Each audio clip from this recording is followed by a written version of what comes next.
Te adoraré, te adoraré. Te llamamos milagroso, abres caminos, cumples promesas, luz en tinieblas, mi Dios, así eres tú. Milagroso, abres caminos, cumples promesas, luz en tinieblas, mi Dios, así eres tú. Aquí estás, sanando mi corazón. Te adoraré, te adoraré. Aquí estás, sanando mi corazón. Te adoraré, te adoraré. Te amamos. Milagroso, abres caminos, cumples promesas, luz en tinieblas, mi Dios, así eres tú. Milagroso, abres caminos, cumples promesas, luz en tinieblas, mi Dios.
Sé que la palabra que Dios trae hoy para nosotros es poderosa porque nosotros tenemos un Dios de poder y porque Dios sabe cómo trabajar en las áreas que ninguna ciencia ni ninguna otra cosa podría llegar al corazón del hombre.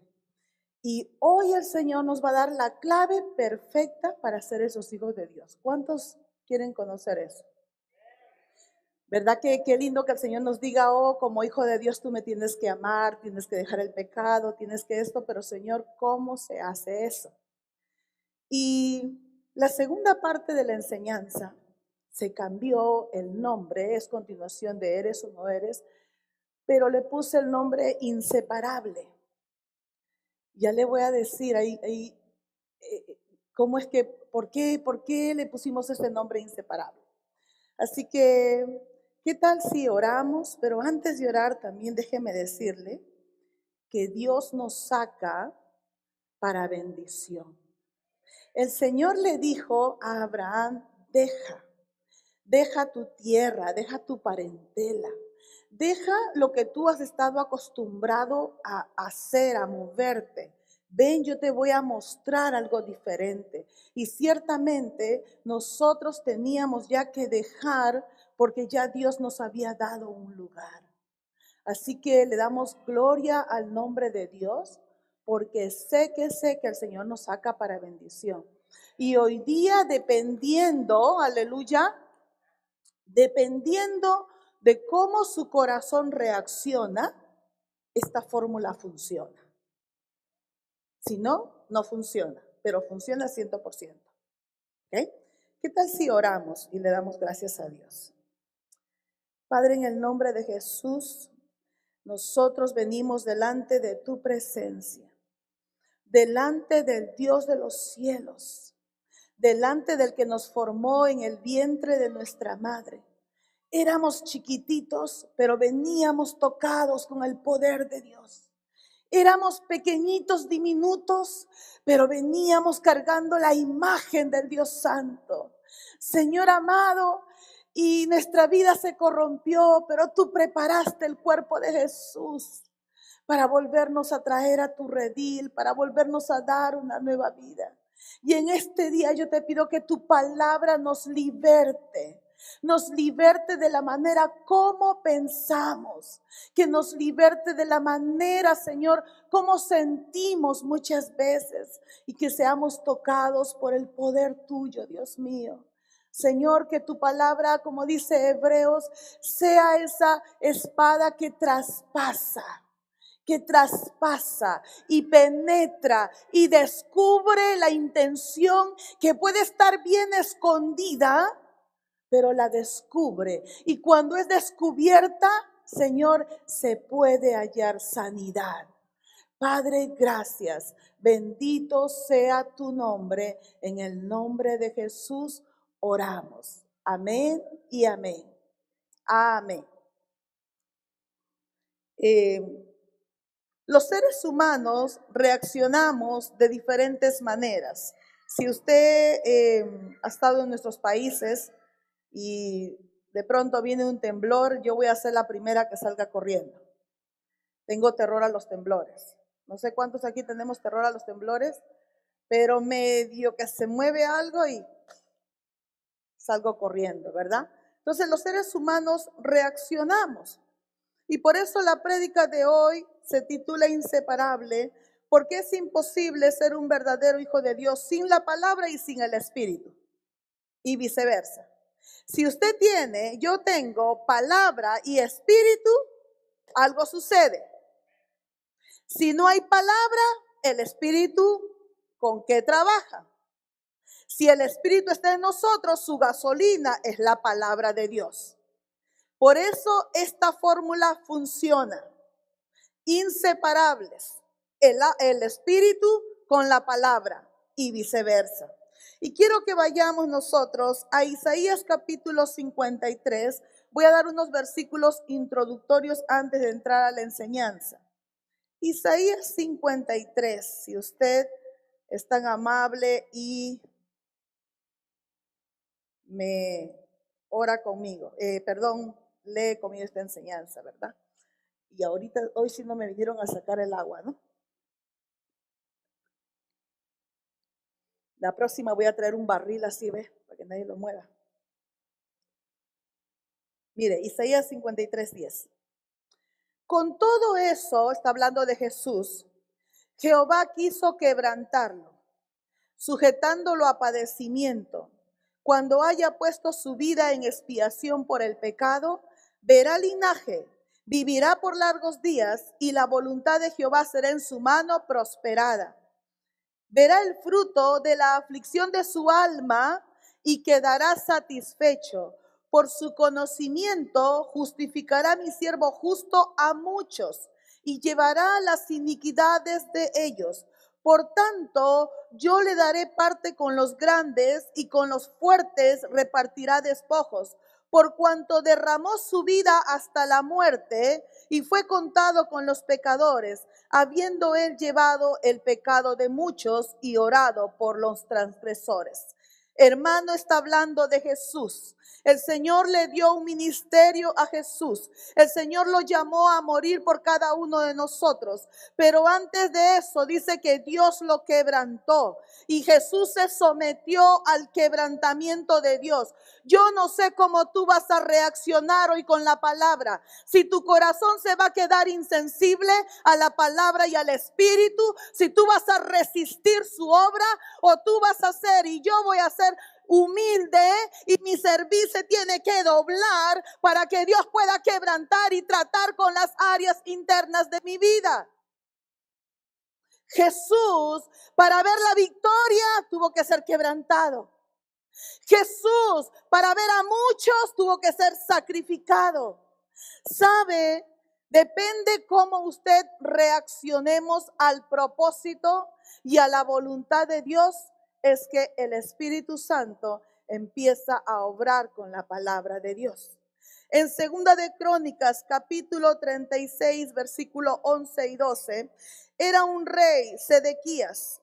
Y dice la última parte del versículo, que Sedequías no se humilló delante del profeta Jeremías. Eso está en Segunda de Crónicas 36, 11, 12.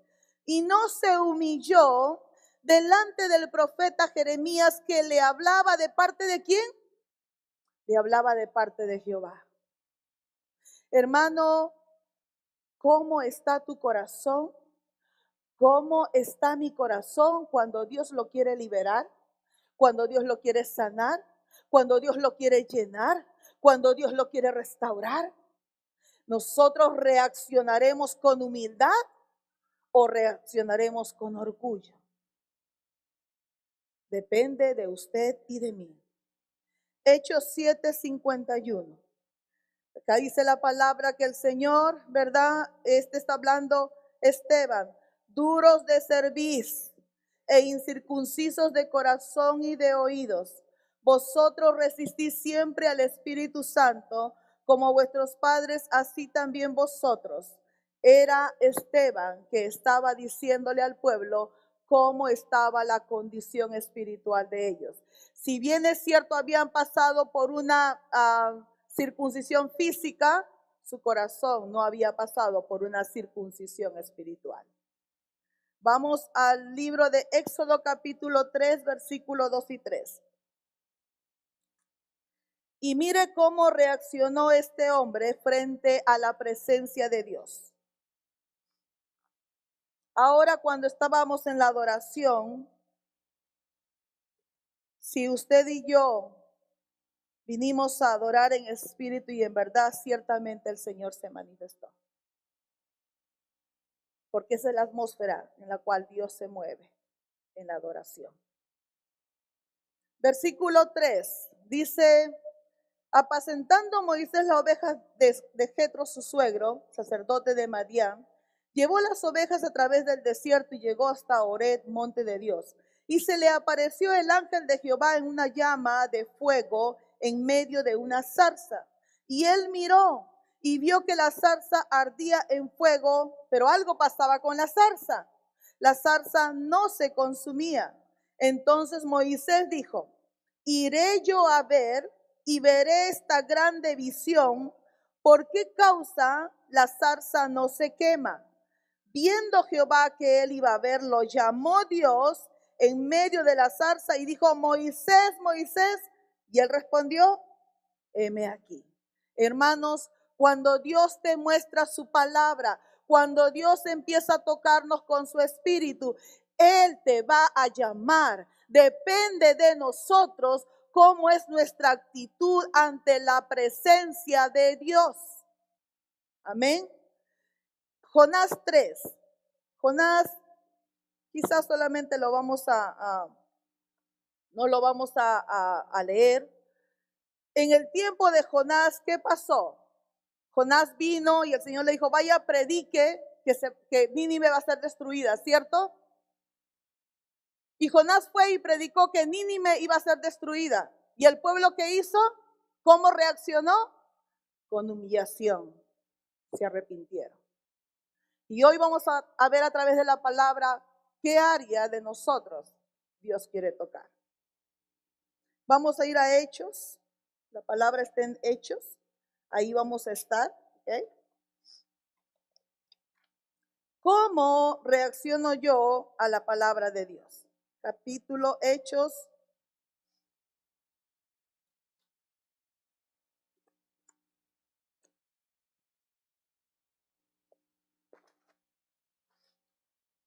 Capítulo 2, versículo, vamos a leerlo desde el versículo 11 hasta el 13. Capítulo 2, 11 al 13. Algo pasó ahí. Dice la palabra de Dios, y esta parte la he subtitulado, ¿cómo reacciono a su palabra si soy un verdadero hijo de Dios? Cretenses y árabes, les oímos hablar en nuestras lenguas las maravillas de Dios. Y estaban todos atónitos y perplejos, diciéndose unos a otros, ¿qué quiere decir esto? Mas otros burlándose decían, están llenos de mosto. Entonces Pedro, poniéndose en pie con los 11, alzó la voz y les habló diciendo, varones judíos y todos los que habitáis en Jerusalén, esto os sea notorio y oíd mis palabras, porque estos no están ebrios como vosotros suponéis, puesto que es la hora tercera del día. Era como las 9 de la mañana, ¿verdad? Estas personas habían llegado ¿en qué momento? Habían llegado cuando el Espíritu de Dios, la promesa de Dios, se estaba cumpliendo, cuando la promesa de Jesús se estaba cumpliendo, se había derramado en un lugar. De pronto vienen personas de diferentes naciones a observar qué es lo que estaba pasando. Y al observar lo que había, tomaron dos opciones.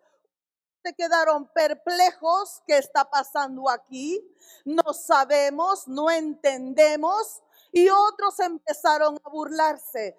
¿Cómo usted y yo reaccionamos cuando Dios se va a manifestar? ¿Cómo usted y yo anhelamos que Él se manifieste o qué pasará? Depende mucho de nosotros cómo reaccionemos. El ser humano, por ejemplo, si tiene una alegría, ¿qué hace? Salta, está feliz, gozoso. Si tiene un dolor, se muestra en su aspecto. Dios nos ha hecho personas para que nosotros reaccionemos cuando Dios habla, reaccionemos cuando Dios toca, reaccionemos cuando Dios quiere avivar, reaccionemos cuando Dios nos quiere encender. Hay personas que no van a reaccionar a nada, ni chicha ni limonada, como dicen, ¿no? Les puede pasar algo por encima y están estáticos. Esas personas están bien dormiditas. Y a saber por qué espíritu. Porque no se dan cuenta, no disciernen el mover de Dios o lo que el enemigo quiere hacer. Entonces, hermanos, dice aquí la palabra que hubo unos hombres que hicieron esta pregunta y aquí me llama la atención. Versículo 37, ¿okay? 2:37. Al oír esto, Pedro, ¿qué hizo? Pedro vino al oír esto. Ojo, al oír esto.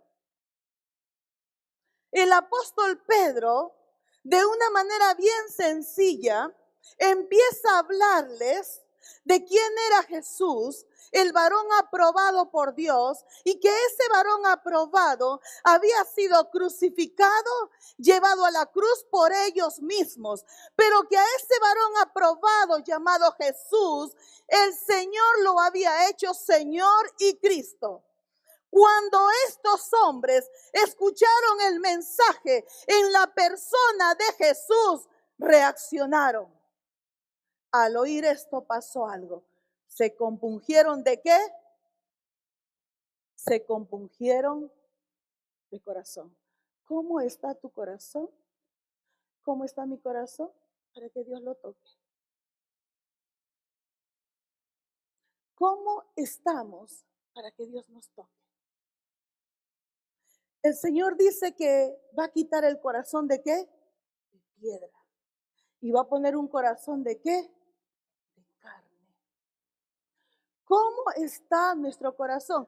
¿Qué significa la palabra compungir?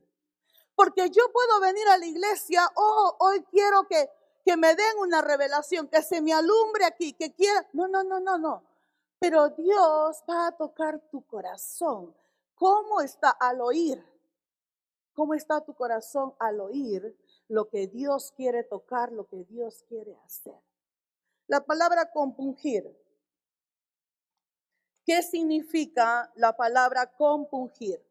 La palabra compungir significa traspasar, aguijonear intensamente, golpear. Estos hombres le dijeron: Pedro, ¿qué vamos a hacer? La respuesta que ellos dieron, dice la traducción original, no fue simplemente un entendimiento mental, sino que la parte afectada habló. ¿Qué vamos a hacer, Pedro? El Señor, con el mensaje de Jesús, los había traspasado, los había aguijoneado, los había tocado, los había golpeado. Hermano, ¿qué nos produce a nosotros el saber que Jesús dio su vida? ¿Qué nos produce a nosotros el saber que Jesús padeció? Que saber que Jesús se entregó, el justo por los injustos, para llevarnos a Dios. Hermanos, yo soy madre y yo no daría a mi hijo por el beneficio de otro. Mucho más si yo sé que no se lo merece. Eso hizo Jesús. Él murió para llevarnos a Dios. No nos lo merecíamos, no calificábamos, pero hoy la gente le hablan de Jesús y su corazón es duro. Y su corazón no se quebranta. Su corazón no le duele al saber que hubo un justo que pagó por un injusto. Al saber que Jesús estaba mirando a su madre y María, y él iba a partir. Yo no me imagino el dolor de Jesús al ver a María llorando, ver cómo lo maltrataba. Cuando nosotros como madres vamos al hospital y vemos a nuestros hijos en el hospital enfermos, ¿cómo nos sentimos, verdad? Quisiéramos estar en esa cama, ¿cierto? Quisiéramos llevar ese dolor. Pero ¿sabe qué? Hoy en día, nuestro corazón, en vez de ser ese corazón de carne, se ha ido endureciendo y no valoramos el saber que un justo que no merecía pagar por mí, no merecía morir por mí, no merecía entregar su vida, no merecía ser maltratado. ¿O acaso nos creemos que lo tenía que hacer por ti y por mí? Hermanos, es necesario, amigo, tú que estás aquí, que valoremos que hubo un hombre que estuvo dispuesto a ser traspasado, a ser quebrantado hasta lo más íntimo de su ser para llevar a muchos a la gloria. Si a nosotros no nos compunge, no nos toca, no nos quebranta, algo está sucediendo. Estos hombres le dijeron: Pedro, ¿qué hacemos ahora?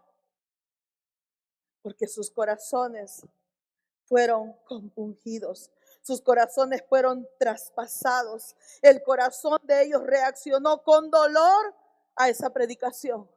Hoy ya no reaccionamos con dolor cuando pecamos a Dios. Muchas veces pecamos contra Dios.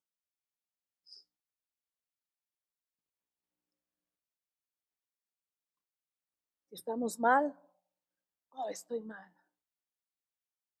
¿Y sabes qué? Dudo que un corazón que siga pecando pueda reaccionar en un momento. ¿Sabes por qué? Porque la paga del pecado es muerte, te mata. Mientras hay vida, tú puedes reaccionar. Mientras estás vivo en el altar de Dios como sacrificio vivo, tú puedes reaccionar. Yo puedo reaccionar al trato de Dios, hermano. Mientras estoy en el altar siendo un sacrificio, muriendo continuamente, todavía está ahí la vida de Cristo y puedo reaccionar al trato de Dios. Pero el pecado lo que hace Te mata, te mata, te mata y te mata. Y llegas un momento en que tú no vas a sentir nada. Estos hombres reaccionaron. Yo me pregunto, ¿quién los tocó? ¿Quién los tocó? ¿Cómo se paró Pedro ahí? Pedro se paró en el poder ¿de quién? Del Espíritu de Dios. Palabra y Espíritu van juntos, inseparables. Donde se da la palabra, se mueve el Espíritu. Donde no hay palabra, no habrá manifestación del Espíritu. Donde hay palabra, presencia de Dios, liberación de Dios. Saca la palabra y se seca la obra. ¿Quién los tocó aquí? El Espíritu de Dios. Y hoy vamos a aprender algo poderoso de Juan capítulo 16. Juan capítulo 16. Hermanos, yo les digo, hemos escuchado la palabra, pero si el Espíritu Santo no nos hubiera aguijoneado, no nos hubiera traspasado, no nos hubiéramos golpeado, una religión más cargaríamos. Una religión más cargaríamos. Juan capítulo 16, versículos 8 al 11. Y cuando Él venga, dijo Jesús, ¿de quién estaba hablando? Del Espíritu Santo, ya ustedes saben. Y cuando Él venga, ¿qué va a hacer el Espíritu Santo, hermanos? Convencerá al mundo de pecado, lo convencerá de justicia y lo convencerá al mundo de juicio. La función primordial, una de las funciones primordiales del Espíritu Santo es traer convicción a tu corazón y a mi corazón. Es convencerte. Y la palabra convencerte, ¿sabes qué quiere decir? Es encararte con tu realidad. Tú necesitas de Dios. Encararte tu realidad con Dios mismo. Tú necesitas de Dios. Si te estás secando como hijo de Dios, el Espíritu Santo viene y te dice, tú estás apagando el fuego, tú necesitas de Dios, tú necesitas encenderlo, tú necesitas mi presencia. No hay hijo de Dios verdadero sin palabras, sin espíritu. No lo hay. Y dice el versículo de Juan, capítulo Juan 16, 8 al 11, perdón. Vamos a explicarlo. Y cuando Él venga, convencerá. La palabra convencer habla de redarguir, habla de convencer mediante prueba. Por eso dice la Biblia que el Espíritu Santo te da testimonio a tu espíritu de que eres hijo de Dios. Mire, usted y yo no creímos por simplemente ese día dijimos, hoy como hay conversiones programadas, no, pastor, yo el domingo sí me convierto, ¿verdad? O ya he estado mucho tiempo en la célula, ahora sí me convierto. La palabra convencer significa convicción. Pone una convicción en tu corazón. Y esa palabra es te convence, te encara.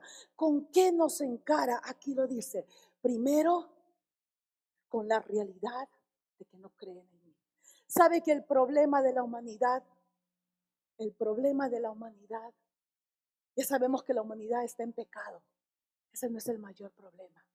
El mayor problema de la humanidad es que Dios envió un Salvador y la gente no ha creído en Él. El gran problema de la humanidad es que Dios presentó al mundo el Salvador, es que Dios presentó a su Hijo Jesús, pero la gente lo ha rechazado. La gente no ha creído en Él. Y ese es un gran pecado, ¿cómo le parece? Y el Espíritu Santo viene y empieza a hablar a tu corazón. Jesús es el sacrificio verdadero. tú lo necesitas. Yo lo necesito. Y el Espíritu Santo empieza a convencer mi corazón con la verdad de la palabra de Dios, con la verdad del sacrificio de Jesús. Después dice, va a convencer de qué más. De justicia, por cuanto voy al Padre y no me veréis más. ¿De qué habla ahí, hermanos? Cuando dice de justicia porque yo voy al Padre y ustedes no me van a ver más. ¿De qué está hablando ahí? ¿De qué está hablando? Está hablando de su resurrección. ¿Qué dice la Biblia? Que si Jesucristo no hubiera resucitado, ¿qué pasa? Vana sería mi fe. Vana sería tu fe. Vana. Hoy en día la gente ha puesto su fe en cosas vanas, en cosas que están inanimadas, en cosas que no tienen vida. Pero Jesucristo se levantó de la tumba. Ni tu pecado ni el mío lo pudieron retener, porque Él es santo. Ni el infierno lo pudo retener. Pues nuestra fe está basada, hermanos, en que al que le hemos creído ha salido de la tumba. Ha salido de la tumba. Ha salido de la tumba. Jesús, el que tú y yo hemos creído, ha salido de la tumba. Él no está ahí más y nada lo pudo retener. Nosotros no hemos creído en una teoría. Es más, la fe tiene que ser, la fe es real. No puede ser subjetiva. No, la fe es real. Porque está en una persona real. Dios es real. Y dice la tercera parte, y de juicio, por cuanto el príncipe de este mundo ha sido ya juzgado. ¿Qué quiere decir el Señor cuando dice eso? Él nos convence que el enemigo ha sido ya juzgado y que su poder en tu vida ha terminado, que es un enemigo derrotado y que está bajo el señorío de Cristo. ¿Tú ves así la obra del enemigo? ¿La veo yo así? Su poder, lo que él tenía, él fue exhibido públicamente. Él perdió con Jesús. Pero hoy en día les creemos fácilmente a las mentiras del diablo. El diablo te manda un espíritu de desánimo. Y tú dices, yo estoy triste. Yo estoy deprimido. Yo estoy esto. Él ha sido derrotado. Él ha sido derrotado.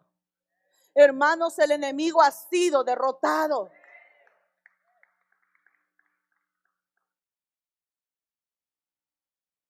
Y dice la palabra en Hechos 2:38 que Pedro les dijo que tenían que hacer algo. Hechos capítulo 2, volviendo a nuestra parte, les dice lo siguiente: arrepentíos y bautícese cada uno de vosotros en el nombre de Jesucristo para perdón de los pecados y recibiréis el don del Espíritu Santo, porque para vosotros es la promesa y para vuestros hijos y para todos los que están lejos, para cuantos el Señor nuestro Dios llamare. ¿Qué significa la palabra arrepentíos? ¿Qué significa la palabra arrepentidos? El apóstol Pablo no vino y le sobó la espalda. Ay, hermano, pobrecito, ¿verdad? Jesús murió por nosotros. Mire, no. El apóstol Pablo vino aquí y la voz en la cual está escrita en el griego la palabra arrepentidos es una voz de orden. Es una voz imperativa. Hoy día hemos visto el arrepentimiento como una alternativa, como una ocasión, como un choice, como if I feel like it. No sé si lo dije bien en inglés, pero ahí salió. ¿Verdad? Y el arrepentimiento, no. Pedro les dice, Muchachos, varones, hermanos, tienes que arrepentirte. Y eso no está en una opción. Esa voz, esa palabra en griego está en un imperativo, en una orden. Tienes que arrepentirte. No te queda otra alternativa. Yo le digo, hermano, si a usted le dicen que tiene que evacuar, ¿usted qué hace? Lo pienso, no lo pienso. Esté usted listo o no, tiene que evacuar, ¿sí o no? Porque tu vida corre peligro. Hermano, la eternidad en ti está en peligro si tú no has venido a Jesús. Corre peligro tu vida. Corre peligro tu vida sin Jesús. Corre peligro tu vida sin Jesús. Corre peligro tu vida. Y la voz, Pedro le dice, tienen que arrepentirse a esos varones judíos. Y dice, y bautícese cada uno en el nombre de Jesús. La palabra arrepentíos está en un verbo plural, un llamado general para todos. Pero cuando dice bautícese cada uno, cambia la expresión y está en un verbo singular y personal. Bautícese todo aquel que verdaderamente ha dado un cambio. Hoy hemos tomado muy livianamente las cosas de Dios. Y me daba dolor, mi cuñado compartía algo y me decía, han hecho una encuesta y el 30% de las iglesias está perseverando en la sana doctrina, pero el 70% está perdida.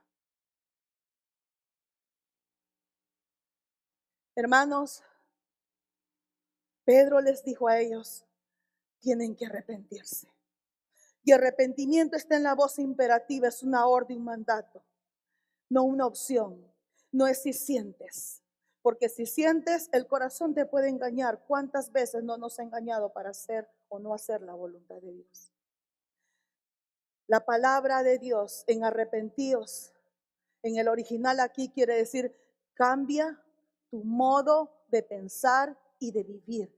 Date la vuelta y hazlo ahora.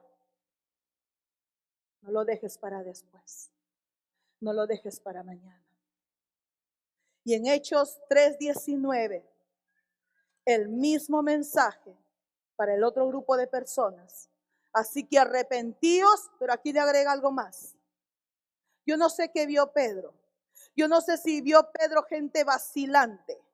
Yo no sé si el Espíritu Santo le mostró a Pedro que había gente que quería y no se decidía, que había gente que estaba siendo quebrantada pero no querían humillarse. No sé qué vio Pedro con este grupo de personas, pero entonces la palabra, el Espíritu Santo viene y le da la palabra y le dice, arrepentíos y convertíos.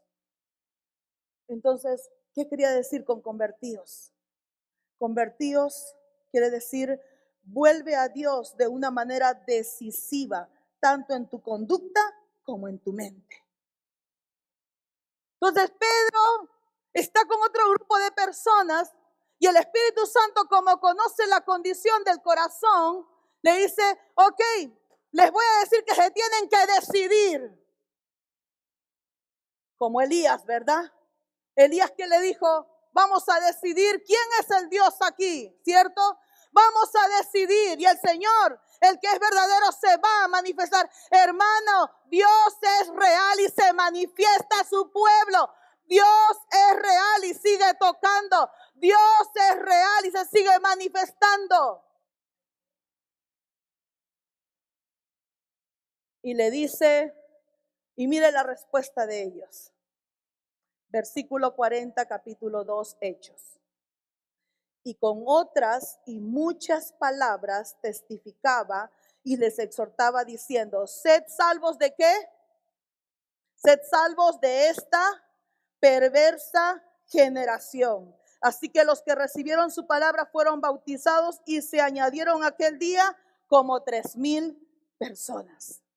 Sed salvos de esta perversa generación. Hermanos, el tiempo en que vivimos no se va a poner mejor. La maldad aumentará, ¿qué dice la Biblia? Y debido al aumento de la maldad, el amor en quienes, en muchos, se va a enfriar. En muchos se va a enfriar. La maldad aumentará.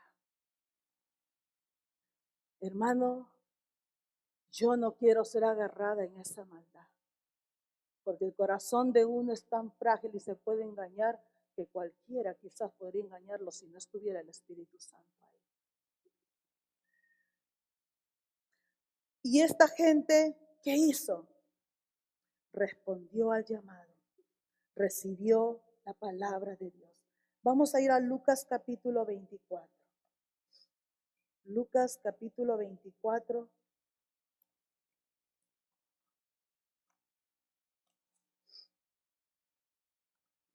Versículo 46 al 47. Lucas 24, 46 al 47.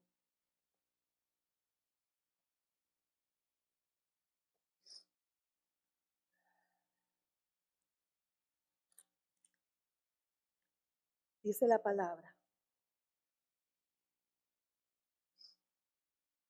Y les dijo, así está escrito. Yo quiero que esta palabra la busque cada uno, por favor.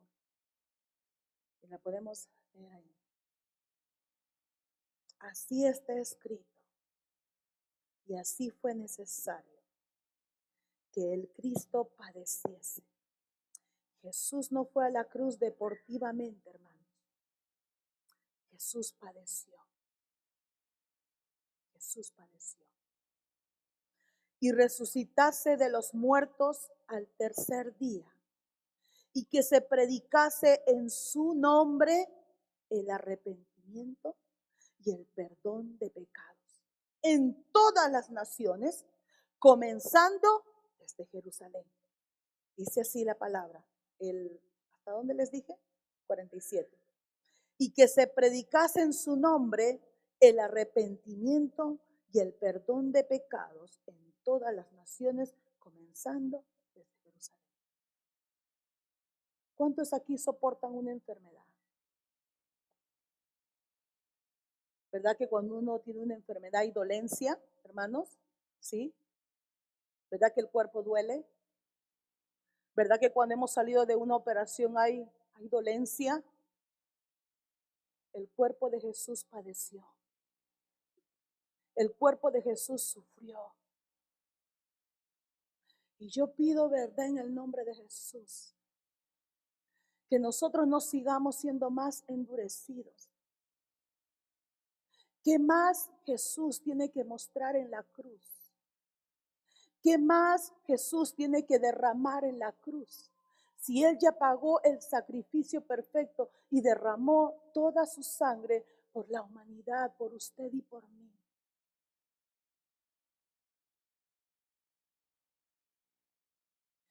Dice que el Cristo padeciese. Hermanos, en el nombre de Jesús hay arrepentimiento. En el nombre de Jesús hay perdón de pecados. Y la vida de una persona comienza cuando es libre de esa carga de pecado. La vida de una persona comienza cuando sabes que Dios te ha perdonado y que no tienes en tu cuenta cosas. Y creo que la gente se quedó quizás un poquito pensando, ¿verdad? De la prédica anterior. ¿Cómo es posible que digan que el Hijo de Dios no practica el pecado? Y después dice el versículo, si confesamos nuestros pecados, Él es fiel y justo para perdonarnos y limpiarnos de toda maldad. ¿Sabe que cuando la Biblia habla de que no practiquemos el pecado, está hablando de que el pecado ya no es un hábito en tu vida? Por ejemplo, desde pequeñitos nos aprendimos que a mentir era un hábito, lo hicimos. No pensábamos en decir la verdad, era más fácil decir una mentira, porque habíamos practicado la mentira. Estábamos acostumbrados a mentir. Fabricar una verdad no iba a resultar. El que es hijo de Dios no está habituado al pecado, porque la simiente que hay aquí, esa simiente santa, no te deja tranquilo, tú no vas a ser el mismo. Tú no puedes volver a esa vida.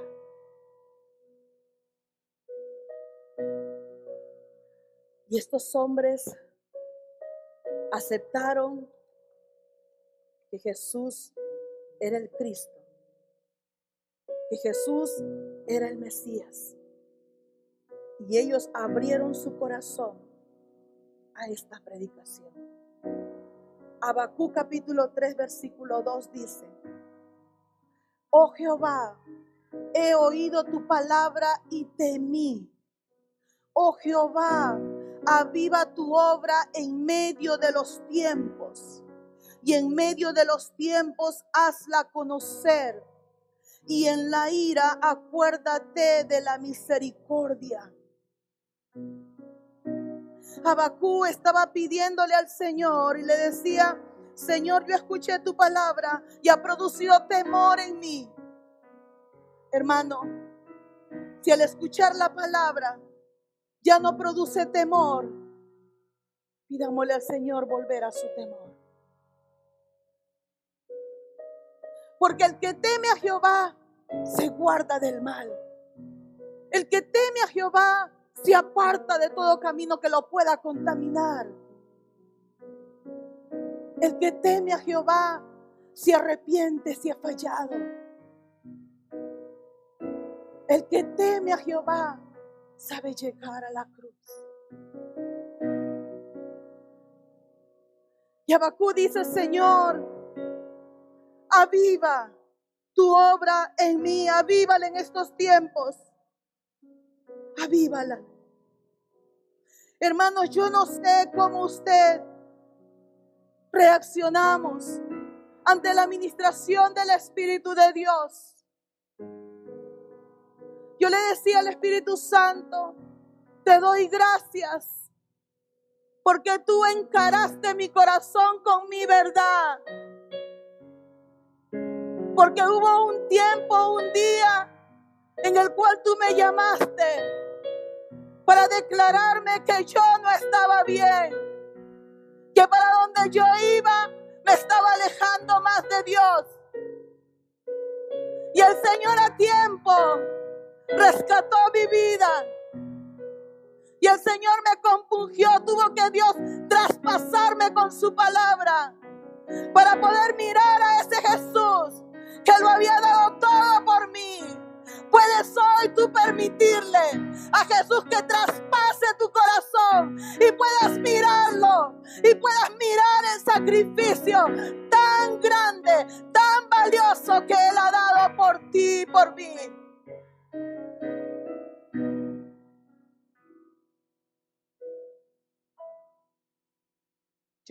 Yo no puedo imaginar cuando la mamá de Jesús lo miraba.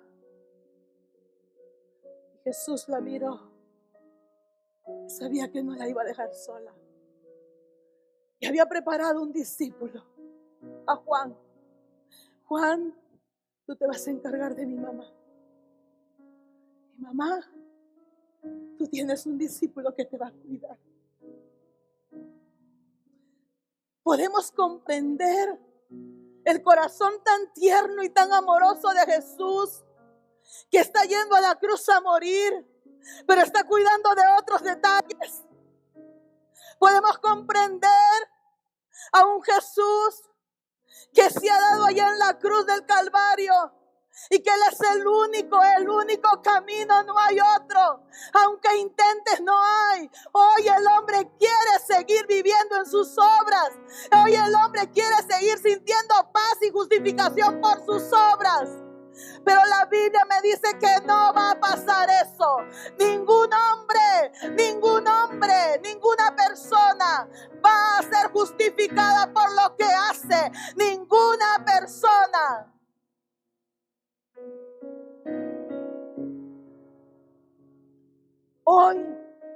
Hoy el diablo quiere callar el mensaje de la cruz, ¿sabía? Hoy el diablo quiere callar el mensaje de la cruz. Porque es el único mensaje que te lleva a la eternidad segura. Es el único mensaje que aquí en esta tierra te hace vivir en victoria. Y el diablo quiere que miremos otras cosas, pero que no miremos la cruz. Y ese fue el mensaje que revolucionó la iglesia primitiva. Ya no se habla de Jesús, se habla de iglesia, se habla de comportamientos humanos, se habla de temperamentos. El hombre anda más afanado en conocerse a sí mismo. Conoce a Jesús y serás libre. Conoce a Jesús y serás libre. Conoce el carácter de Jesús y seremos libres. Hoy los psicólogos nos engañan. Hoy la psicología trata una cosa, trata otra cosa. Pero jamás nadie va a poder libertar un corazón y llevarlo a tener paz con Dios. Porque eso solamente es cuando miramos a Jesús.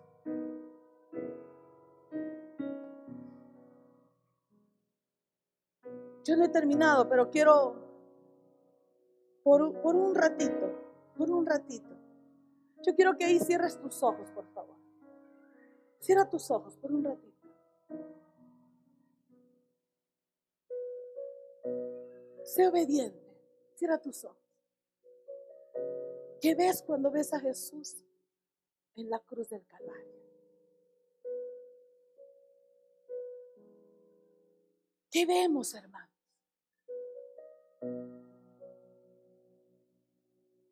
Nos hemos vuelto insensibles a su sacrificio. Nos hemos vuelto indolentes a su sacrificio.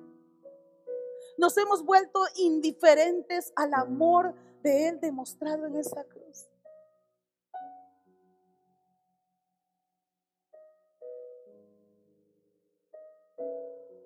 Jesús ya no está en la cruz ahora. ¿Dónde está Jesús? En la eternidad. Pero habita en nosotros porque nos mandó a su Espíritu Santo. Quiero que abras tus ojos, gracias. Quiero que vayamos rapidito a Primera de Reyes, a Segunda de Reyes. Pero creo que ya cuando le ponen a uno la música aquí es que ya hay que terminar.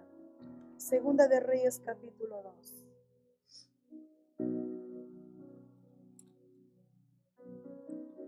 Segunda de Reyes, capítulo 2. Versículo desde el 1 al 15. Lo vamos a leer.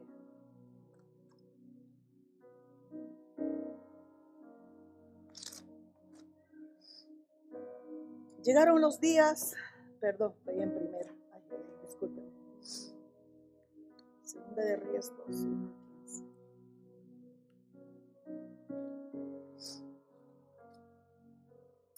Aconteció que cuando quiso Jehová alzar a Elías en un torbellino al cielo, Elías venía con Eliseo de Gilgal. Y dijo Elías a Eliseo: quédate ahora aquí, porque Jehová me ha enviado a Betel. Y Eliseo dijo: vive Jehová y vive tu alma, que no te dejaré. Descendieron pues a Betel.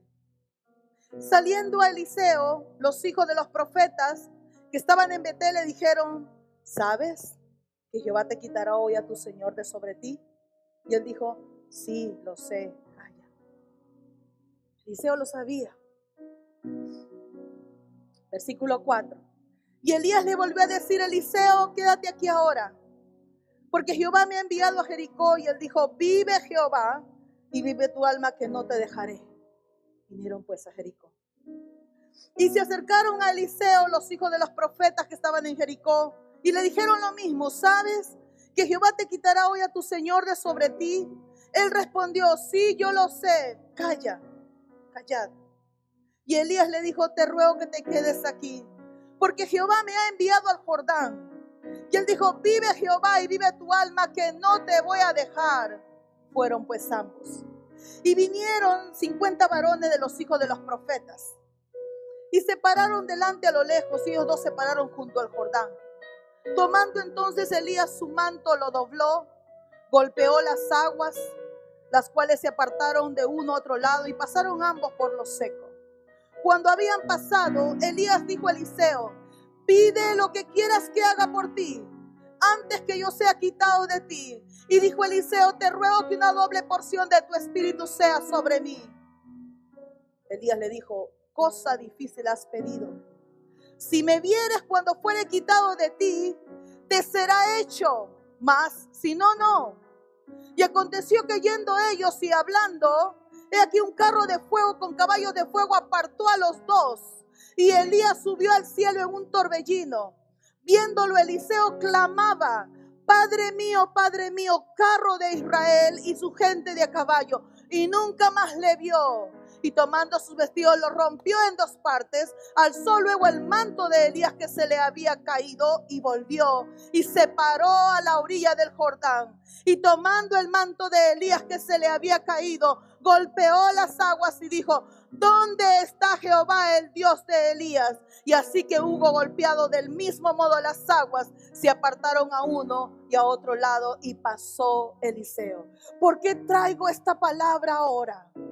Hermano, Elías no se podía llevar algo que no era de él. La unción no era de él, era de Dios. Y Elías la tenía que dejar. Lo que Dios te ha puesto a ti no es de nosotros, es de Dios. Y es para traspasarla, es para que otros crezcan, es para que otros se aviven, es para que otros se santifiquen, es para que otros produzcan. La unción que Dios ha depositado en tu vida no es para nosotros vanagloriarnos. Y Elías le dice, tú has pedido algo difícil, y ciertamente que lo era. Pero ¿sabe qué? Eliseo estaba dispuesto. Y le dijo, no, Eliseo, hasta aquí nomás. No, yo voy contigo. Y otra vez, Eliseo, vete. No, yo voy contigo. 3 veces. Y los profetas sabían que el Señor iba a ser quitado, pero a los profetas no les interesaba la unción de Elías. En el reino de Dios hay los que quieren más de Dios. Hay los que quieren que descienda del cielo lo de Dios. Hay otros que se han acostumbrado a ejercer el don en sus fuerzas, a ejercer la profecía o lo que Dios te ha dado en sus fuerzas. Pero hay otros como Eliseo que van a esperar que del cielo Dios descienda su poder, que Dios siga derramando unción, que Dios siga derramando presencia. Y Eliseo estaba listo, Eliseo estaba al pendiente. Eliseo no solamente lo acompañó para verlo, él estaba a la expectativa de lo que él iba a recibir. Hermano, habían 2 hombres caminando en el camino de Emaús. 2 discípulos decepcionados, tristes, opacados. No había resultado el Mesías que esperábamos. Pero de pronto alguien empieza a caminar con ellos y empieza a hablarles de la resurrección. Empieza a hablarle y a decirle, yo ya se los había dicho. Llegan a un punto, come con ellos, y cuando él se desaparece, dice la Biblia que ellos quedaron con un fuego ardiente aquí, porque el Espíritu Santo va a ministrar tu corazón. El Espíritu Santo donde quiere llegar es al corazón del hombre. La presencia de Dios tiene que ser encendida adentro, hermanos, para que pueda alumbrar. La Biblia dice en 1 Tesalonicenses 5:23, y el mismo Dios de paz os santifique por completo, y todo vuestro ser, espíritu, alma y cuerpo sea guardado irreprensible para el día del Señor. ¿Sabe que Dios empieza con quién? Con el Espíritu. Con el Espíritu. Porque un día, cuando este cuerpo se queda, el Espíritu se enfrenta a la eternidad. Y el Señor nos santifica, no solamente para esta tierra, sino para encontrarnos con Cristo en su venida. Quiero que vayamos a la palabra y ahí vamos a ir terminando. 2 de Timoteo 1. Segunda de Timoteo, capítulo 2, versículo 5 y 6.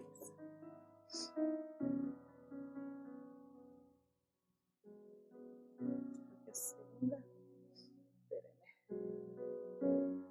no, es 1, capítulo 1, versículo 6.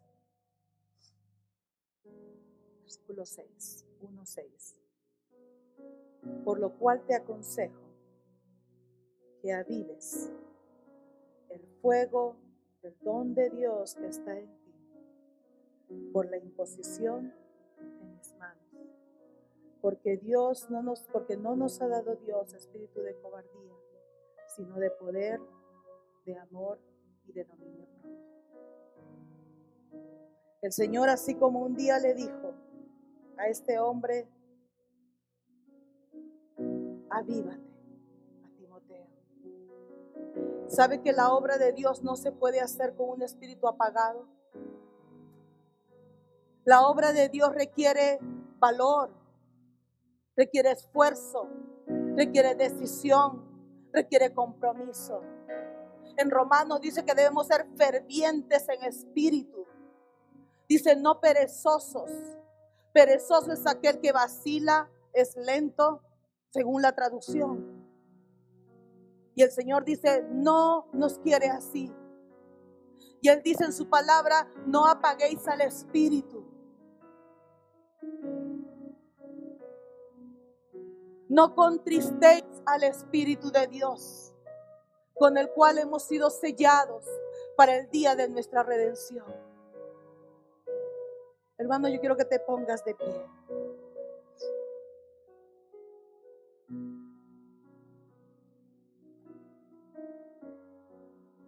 Voy a leer mientras usted se pone de pie Isaías capítulo 57.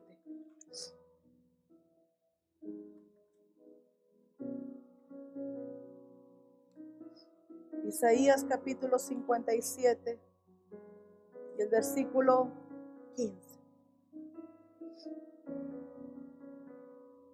Porque así dijo el alto y sublime, el que habita la eternidad y cuyo nombre es el Santo.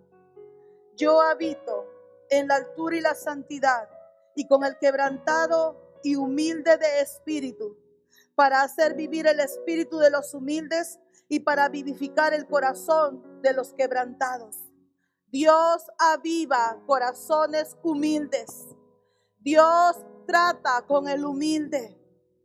Dios enciende su obra en corazones que se humillan, en corazones que reconocemos que en nuestra vida fuera de Dios no hay nada. Si nosotros le damos la oportunidad a la palabra y al Espíritu que obre en nosotros, ciertamente, hermanos, el Señor trabajará con nuestras vidas. Ciertamente no podemos separar la palabra del Espíritu.